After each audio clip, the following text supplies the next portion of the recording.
Seja bem-vindo a mais um estudo 1189, hoje com o capítulo 3 de Gênesis. Vamos falar sobre o relato da queda e sobre o relato da queda. Lembrem-se que lá no capítulo 1 eu falei que provavelmente houve um intervalo do versículo 1 para o versículo 2.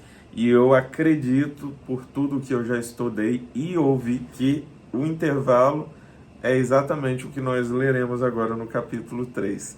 Mas antes disso, vamos orar.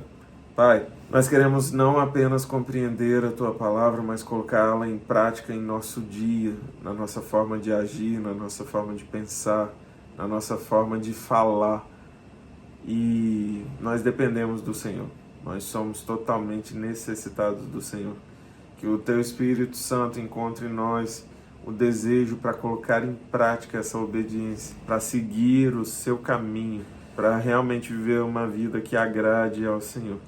Se revela a nós em mais essa oportunidade em nome de Jesus. Amém. Vamos lá. Ora, a serpente era o mais astuto de todos os animais selvagens que o Senhor Deus tinha feito. E ela perguntou à mulher: foi isto mesmo que Deus disse? Não comam de nenhum fruto das árvores do jardim. O relato da queda aqui, eu achei que ia falar da queda de Lúcifer, mas não. É a queda do homem.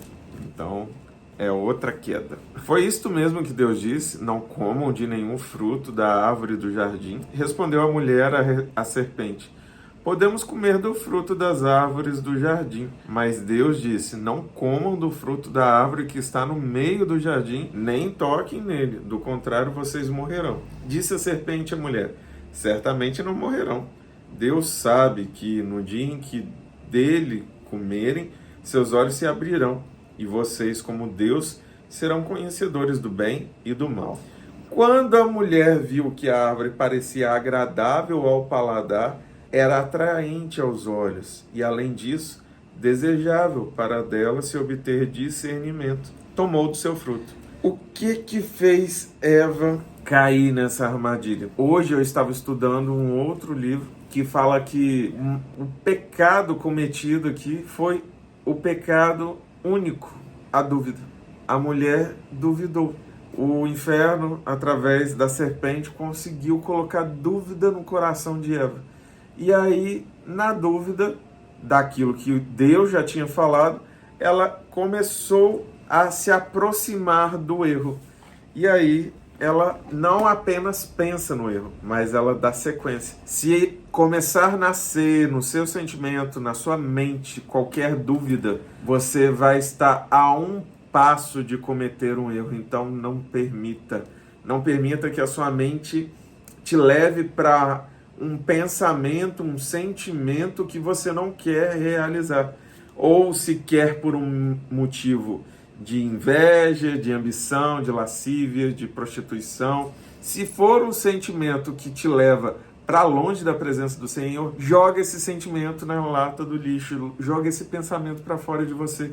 Não senta para conversar com a serpente. Bater papo com a serpente não vai te levar para perto do Senhor.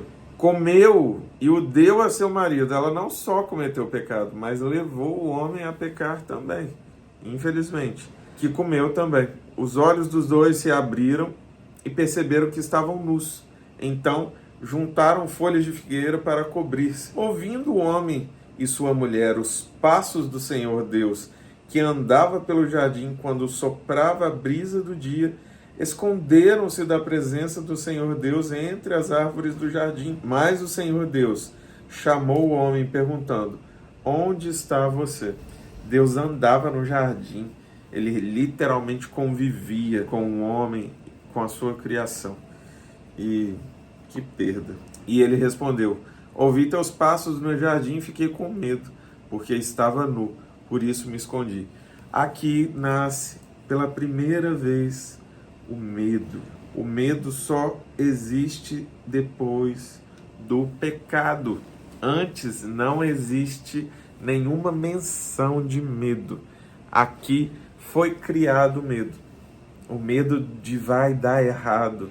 vai dar ruim. Foi o medo que eles tiveram. Ouvi teus passos no jardim e fiquei com medo, porque estava nu. Por isso me escondi. E Deus lhe perguntou: quem lhe disse que você estava nu? Você comeu do fruto da árvore da qual lhe proibi comer? Disse o homem. Aqui começa a falta de autorresponsabilidade. Quando você não assume a sua consequência. É essa postura aqui de Adão. Foi a mulher que me deste por companheira que me deu do fruto da árvore. E eu comi. Jogou a culpa para a mulher. Mas na verdade ele não estava pondo culpa na mulher, não. Ele estava pondo culpa em Deus. Que é pior ainda. Foi o Senhor que me deu aí a pessoa que me fez errar. O Senhor Deus perguntou então à mulher: que foi que você fez? Respondeu a mulher: a serpente me enganou e eu comi. Um jogando a culpa no outro. Então o Senhor Deus declarou à serpente: uma vez que você fez isso, maldita é você. Entre todos os rebanhos domésticos e entre todos os animais selvagens, sobre o seu ventre você rastejará. E pó comerá todos os dias da sua vida. Porém, inimizade entre você e a mulher, entre a sua descendência e a descendência dela. Este lhe ferirá a cabeça, e você lhe ferirá o calcanhar. A mulher, ele declarou: multiplicarei grandemente o seu sofrimento na gravidez. Com sofrimento você dará à luz filhos. Seu desejo será para o seu marido, e ele a dominará. E ao homem declarou: visto que você deu ouvidos à sua mulher e comeu do fruto da árvore da qual... Aqui é a primeira vez que Deus lança maldições seguidas por conta do erro. Infelizmente, 3 maldições seguidas. Uma para a serpente, uma para a mulher e uma para o homem. Visto que você deu ouvidos à sua mulher e comeu do fruto da árvore da qual eu lhe ordenara que não comesse, maldita é a terra por sua causa. Amaldiçoa a terra. Com sofrimento você se alimentará dela todos os dias da sua vida.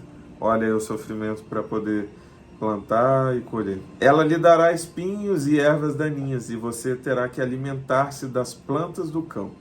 Com o suor do seu rosto você comerá o seu pão, até que volte à terra, visto que dela foi tirado, porque você é pó, e ao pó voltará. Então você vai sofrer para poder comer. Antes você não tinha que fazer nada, era só comer. Agora você vai ter que fazer até que você morra. Ou seja, a partir daqui foi decretada a morte, visto que dela foi tirado. Foi a primeira vez que o Senhor fala que o homem vai voltar à terra. Foi aqui que nasceu a morte. Então, o pecado trouxe a morte. Por isso que a gente não lida bem com a morte. Perder pessoas é algo que a gente fica assim, desolado. E mesmo que a gente saiba que em algum momento vamos morrer, nós não queremos. E aqueles que não aceitaram a Jesus e não têm um relacionamento com Ele, sofrem ainda mais. Eu estava vendo um noticiário falando de pessoas que congelam seus corpos. Tem hoje uma empresa que tem 200 corpos congelados de pessoas que esperam serem ressuscitadas ou terem seus cérebros transplantados para voltarem à vida. Olha o absurdo, porque as pessoas não compreendem a morte, porque não era para ter a morte. A morte é um preço do pecado, é o preço de estar longe do Senhor. Adão deu à sua mulher o nome aqui, que ele dá o nome para ela de Eva. Até então, ela era chamada de mulher, pois ela seria mãe de toda a humanidade. O Senhor Deus fez roupas, olha só o carinho de Deus.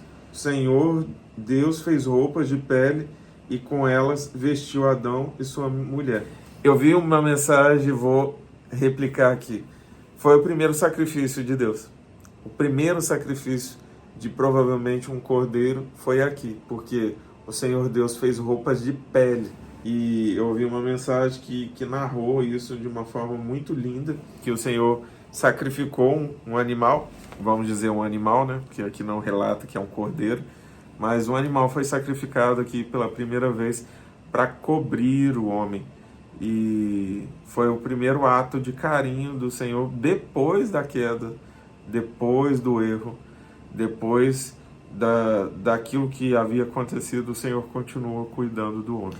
E com elas vestiu Adão e sua mulher. Então disse o Senhor Deus: agora o homem se tornou como um de nós, conhecendo o bem e o mal. Não se deve, pois, permitir que ele tome também o fruto da árvore da vida e o coma, e viva para sempre.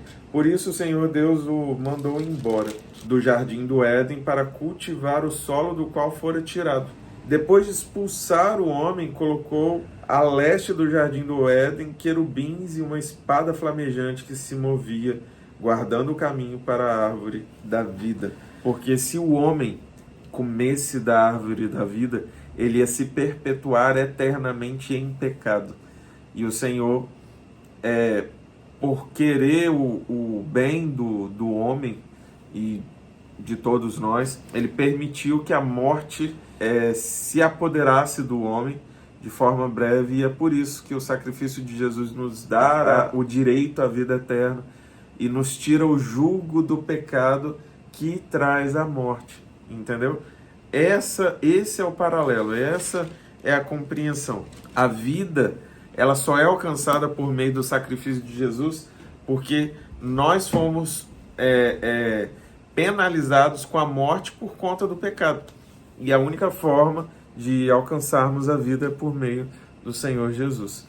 E agora nós temos uma compreensão, através dessa leitura, do que nos trouxe até os tempos de hoje e o porquê que as mulheres sofrem para terem seus filhos, porquê que os homens sofrem para trabalhar e as mulheres também, porquê dessa questão do homem dominar sobre a mulher é também um ônus, porque era para haver o auxílio e aqueles que compreendem se portam como deveria ser a mulher auxiliando, mas infelizmente a maior parte dos lares o homem exerce só o domínio e pouco se importa com a mulher. Mas o ponto todo é que o homem se afastou do Senhor porque errou. Que você se aproxime do Senhor com a compreensão de que um dia você errou e se afastou da presença dele. Mas se agora você está vivendo próximo dele, que você proporcione essa mesma oportunidade para aqueles que estão ao seu redor. E que você seja instrumento de cura, de libertação, de transformação e salvação para a honra do Senhor, através da palavra que você carrega, através do Espírito Santo que quer se mover através da sua vida. E o que eu desejo para você e para sua casa é que Deus te abençoe em nome de Jesus. Te vejo amanhã aqui, meio-dia.